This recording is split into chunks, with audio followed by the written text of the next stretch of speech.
so much this season on Kawhi in the fourth quarter. What did it mean for you to do this essentially where he wasn't going on one of those scoring runs late? Well, they weren't going to let him. They were going to trap him all game, which they made that clear. I don't think we want to win any offense anyway tonight. You know, we put 4 bigs on the floor basically and defended them. You know, when they had 10 points, I think in the fourth quarter, you can hold the team. This was one of those defensive wins, you know, which we talked about. So that was really good. I tell you, I don't think we've ever had that lineup on the floor. And to have that much size on the floor created a problem. We got us some offensive rebounds, and it created, they were getting one shot and out. So, but it's good, you know. You're not going to play well every night. Yet he almost had a triple-double still, you know, almost a quadruple-double. You know? But it was a team win. It was really nice. I thought Jermichael, you know, it's funny. Guys get so wrapped up sometimes and miss open shots, right? And tonight, instead of getting wrapped up in that, he just kept playing defense and kept making plays. And that's how, you know, we asked every guy, if you can take away the best thing you do, how else can you help the team? And I thought a lot of guys did that tonight. Doc, you guys are now 10 games into the season. You're 7-3. How would you assess this first portion of the season? Survival. You know, really, we've. I don't know if we've had the toughest schedule, but we got to be up here in the top 5 somewhere. Is that right? So, we've had games with Kawhi out. You know, we've had. You know, we haven't had Paul George yet. You know, we knew before the season started that these 10 games would be hard, and I didn't know where we would be, honestly. I really didn't. And to be where we're at, we don't have our team yet, and to be where we're at, I'm pretty happy with it. Doc, were you surprised that Toronto scrappy enough to come in a back-to-back and give you a game like this? That's who they are. That's their DNA. So no, they play that way every night. Last night they scrapped to win, and tonight they were trying to do it again. You know, it was one of those games, for sure. Hey Doc, even with the shooting line that Kawhi had and the turnovers, how do you see him navigate all different kinds of roles with his playmaking and defense and still be effective? Pretty good, you know. I actually thought, you know, they double teamed him no matter where he was at on the floor.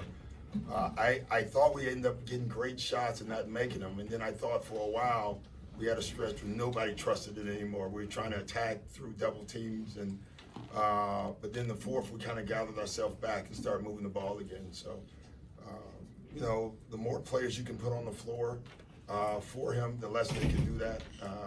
You know, so we'll see. Doc, it seemed like they came out on fire on offense and everything. It seemed super aggressive, but then in the fourth quarter, the defense did step up, and it seemed like you guys had more stops, more blocks, more steals. Do you credit that to your defense, or was it just like I think Mr. Medina said, the second half of the back-to-back, they got a little gassed out?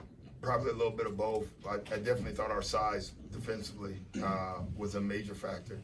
You know, they're usually the longest team, right? And tonight they felt the team that was longer, you know, and so it was one of those nights. But clearly playing back-to-back, though there was no travel involved, you know, is very difficult. You know, that's why we keep trying to cut them out. You know, I mean, it's very hard on coaches. Doc, how much will having Paul back at some point help Kawhi in situations like he was in tonight? Yeah, just imagine when you have Kawhi and Lou and Paul, and the team tries to trap you with Trez. I mean, you're gonna pretty much get what you want. But until we have that, you know, it wasn't a bad move by them. Doc, you just spoke about how you guys had tough three-point shooting. You guys were 8 for 36. Were you still telling the guys to shoot from the three-point? Yeah, I was yelling at them too. I thought we passed 5 of them up. You know, we kept driving in the middle with a bunch of trees. You know, I mean, shoot it. You know, if that's what you do, shoot it. And I thought we passed. I bet we passed 10 of them up, to be honest, and probably got nothing out of the drive. So, you know, my thing is if that's what you do and you're open, you should never hesitate, ever. You know, let it go. Moving forward, what does Houston present to you guys on Wednesday? I haven't even looked at Houston yet, you know. So they have this one guy I know. That's pretty good. And they have another guy that's pretty good. So Hey, Doc, call Austin and see how we should guard him. hey, Doc, how's Landry doing? How serious do you think that? I don't know how serious it is, but it's a ankle sprain, a lower leg injury ankle sprain. So, you know, that's about all I know right now.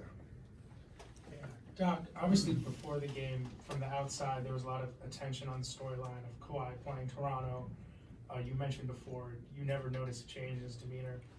During the game, does he give you any kind of idea that maybe he's sensing the emotions of that moment? And how does that compare to other guys you've coached in the past? Well, if you compare him to Kevin Garnett, it's just a little bit of a difference. You can kind of read Kevin pretty well.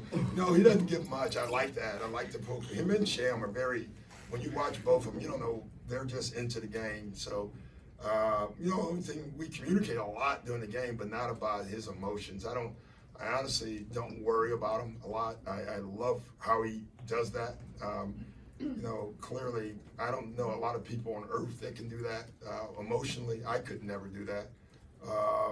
You know, it's impressive that he can play under double teams, under big games, under whatever the situation is, and just he keeps himself into the game somehow. It's impressive. Doc, usually to start the season, you start Kawhi, you take him out with about 4.5 minutes or 5 minutes to go, and then he doesn't come back till the second quarter. Today, you guys brought him back with about 2.5 minutes left in the first. Was there a particular reason for that? No, we've done it a lot actually. You know, we've played him in 3 shifts in the first half, and we try to do 3 in the second. The only reason we didn't in the second half is because that one group had it going for a while, so we let him rest. You know, right now you're looking at the score and time in the second half. If we're playing well, I can sit him longer. You know, it's still a work in progress. As the season goes on, his minutes will go up, and then it's easier. You know, right now you want to keep him in the area that we've kept him. It's a little tougher. Coach, can you speak to what Mo Harkless gave you guys? He was awesome. In that fourth quarter? He's awesome all game. I mean, it's amazing. I think he's guarded every position. Like, he guarded the point guard for the most part the entire second half in Van Fleet, and did a hell of a job. You know, I'm still learning these guys. Like, I don't know literally who can guard who yet. You know, I do know who can't guard who, but we're not sure, like, which guys. Like, Mo keeps surprising you. We haven't put him on a lot of point guards, and now we know, you know, and he told us the other day he actually preferred guarding smaller guys, you know, with his length, and he showed why. Hey, Coach, last game, Pat Beverly said this team just seems to have like a certain type of will in the fourth quarter that other teams don't have. Yeah, I don't know if I like that talk, you know, but we have shown that that's a good trait, obviously, to have when you don't have your great game going and somehow you can dig down and win the game. I would prefer us to have that trait in the first, second, and third, and fourth. You know, maybe we wouldn't have ourselves in these binds, but we got a lot, we got a lot to figure out still. You can see it in how we're playing, but while we're doing it, we're still winning games, you know. You guys had 20 offensive rebounds tonight, rebounded the Raptors by almost 30. Yeah. Was there a concerted effort tonight on the glass, or just? It's been every night so far. We feel like we have a size advantage. You knew going by watching their other games that at some point in every game they go small. When they went small, we actually went bigger. You know, we just felt like we can't make a shot, so let's see if we can get our misses. You know, and you know, that's how the game turned out for us. Doc, when you look at Kawhi, I wanted to bring up Zubac and how you felt about his performance tonight. You know, first stint, didn't love it. After that, he played terrific. You know, he's just getting better, but he's been great all year. He really has. I'm so proud of him. You know, you really are. You ask a player, a young player, I think we forget how young he is, to do certain things over the summer, come back with a different mindset and he did it. I mean, it's really cool for me as a coach to see what he's doing. how would you attribute Kawhi Leonard? He seems like a quiet leader. He doesn't say much, but it just, is that the way you look at it? That's who he is, you know. You don't have to talk to lead, you know. You really don't. You can just do. and everybody follows, you know, but he does talk. He talks to his teammates, you know, and once his press conference is over, he's gonna talk to you guys in about an hour and a half.